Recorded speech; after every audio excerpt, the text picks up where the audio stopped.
Hello everybody, Disciple here with Overwatch Curios. We see a lot of players ask how exactly they can climb up in ranked.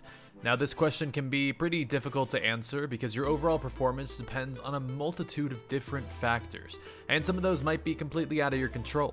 However, there are definitely a lot of things you can do as a player to improve pretty quickly, and we think highlighting some of these mechanics and tricks for you all is a great way to help our fanbase grow as players and to hopefully answer some of those questions on how to climb in competitive queue, or simply just improve your gameplay and impress your friends.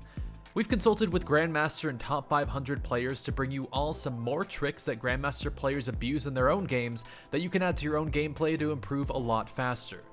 Now, it's no surprise that communication is one of the most important pieces to success in Overwatch, but a lot of players seem to be unsure of what exactly needs to be communicated with their team a lot of the time. Because of that, sometimes voice comms go one of two ways, where either nobody is talking at all, or people are talking so much that a lot of important information gets left out.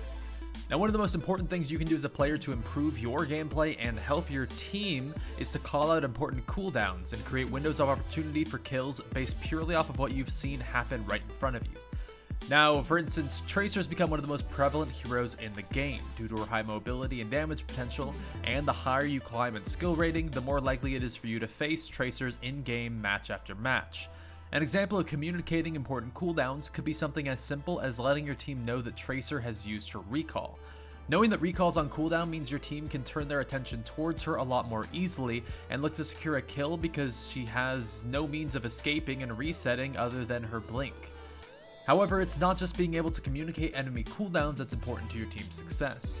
One of the biggest differences between Masters and Grandmaster players is their ability to communicate and coordinate abilities together as a team to achieve a specific outcome. For example, abilities like Dragon Blade, Tactical Visor, and Rocket Barrage can all be used to basically wipe out an enemy team. They deal a ton of damage, but they can also be shut down pretty easily by crowd control effects like Flashbang or Sleep Dart, or even just focus fire from an enemy team looking to stay alive and contest the objective.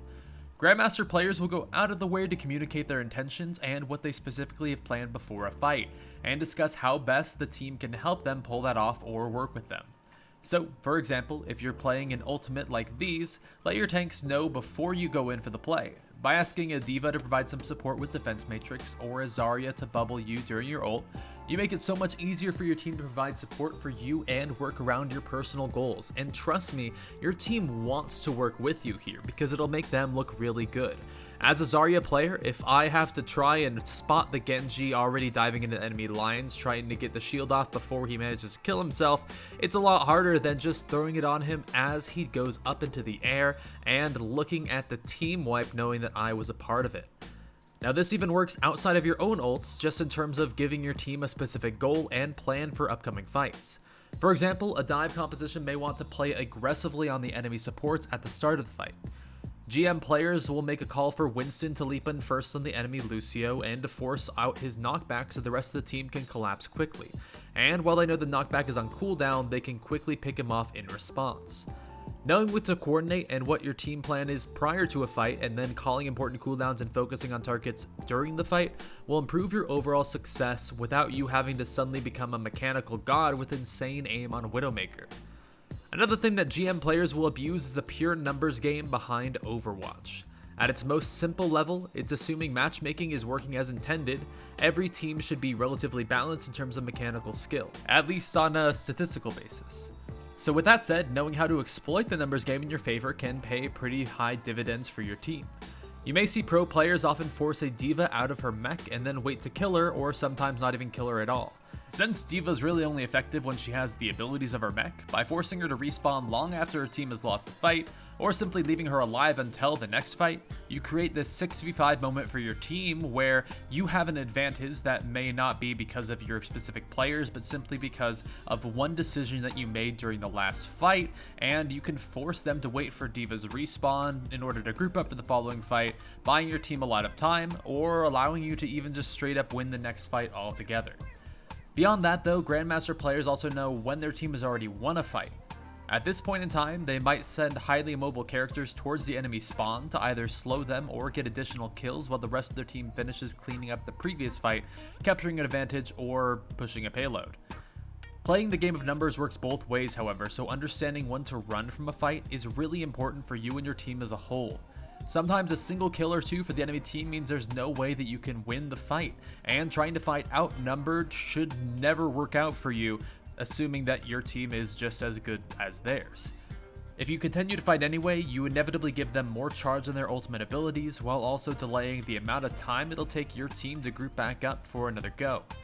Letting your team know that it's time to pull back and group up is one of the easiest things to do, and by saving time like this, you can inevitably give your team more time, and more importantly, more attempts to try and finish a map instead of inadvertently dragging the match on or charging enemy ults. When it comes to actual team fights though, Grandmaster players abuse the concept of damage zones. Now a lot of times you'll see or hear this talked about simply as holding a choke, but even inside of more direct portions of a map, there's the opportunity for players to create, control, or even avoid multiple damage zones. A damage zone is basically an area of space in which damage can be dealt or received inside. The problem some players run into when it comes to holding a choke is that they tunnel all of their damage into a single area, usually a gate or something else within the map.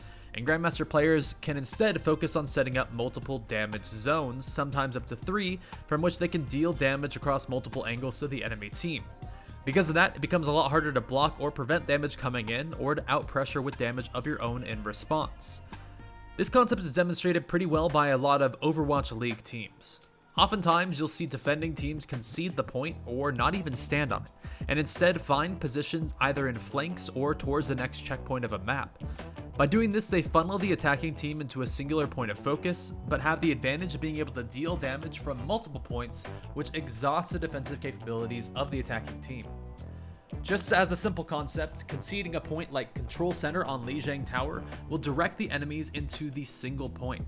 Meanwhile, your team can attack from the stairs, the platform opposite the stairs, or even the upper balcony, or by dancing around up on the central pillar.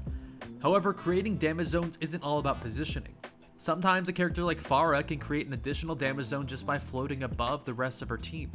Or something like a D.Va ultimate being thrown behind the enemy team can force an enemy Rein to turn around and allow you all to use your own ultimates or even just fire at the uncovered enemy team. Knowing how to create and control these damage zones is something the highest level of players think of and actively do each and every match, even if they're doing it in the back of their mind. Another trick that Grandmaster players will abuse, and you'll see a lot of in professional games as well, is the way that these players use the clock to their advantage. For example, a lot of defensive teams on maps like Route 66 or Gibraltar will allow teams to push a payload for free until it rounds the corner, creating a lot more options for defense. By letting teams push the payload to where you want to fight them at, you maintain control of the damage zones like we talked about earlier. And while this concept may seem pretty basic to a lot of you, we see a lot at lower levels, people try to contest the payload every step of the way, and they feel like any amount that it moves is time loss, even if it means that they lose the fights defending it. Now, it's not just about payload positioning, but also the time in which Grandmaster players choose to fight. Let's say there's 30 seconds left on the clock for a final push of the payload to the next checkpoint, or even the final point. Grandmaster players will choose to wait on the attack until the last few seconds. That way, those who die will be forced to sit through the much longer respawn period that happens during overtime. By doing this, they force the overtime spawns in their favor and merely use the time before to get additional charge for ults to make those important kills possible in the upcoming fight.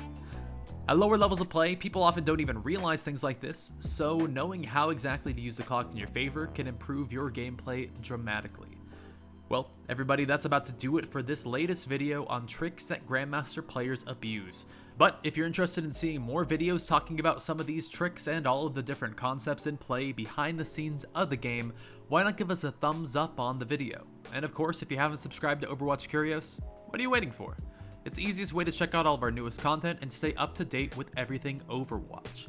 Thank you guys so much for watching. We really appreciate all of our fans who come out here, and if you guys have been out here since the early videos, then I wanted to say thank you guys so much for supporting us. It's been super awesome, and I know that we haven't been great about videos on Overwatch Curios as of late, because we've been making so much content for Facebook gaming. If you guys haven't checked out our Facebook page, Gaming Curios, it has been popping lately with a lot of videos and streams, and you guys can watch us live and ask us questions, but we will of course be making YouTube videos for the rest of time until we die. Just bear with us through the rocky points, and I promise you, Gaming Curios are going to be some of the best channels on YouTube for quite some time. You guys have been awesome, and I'll see you next time. Peace.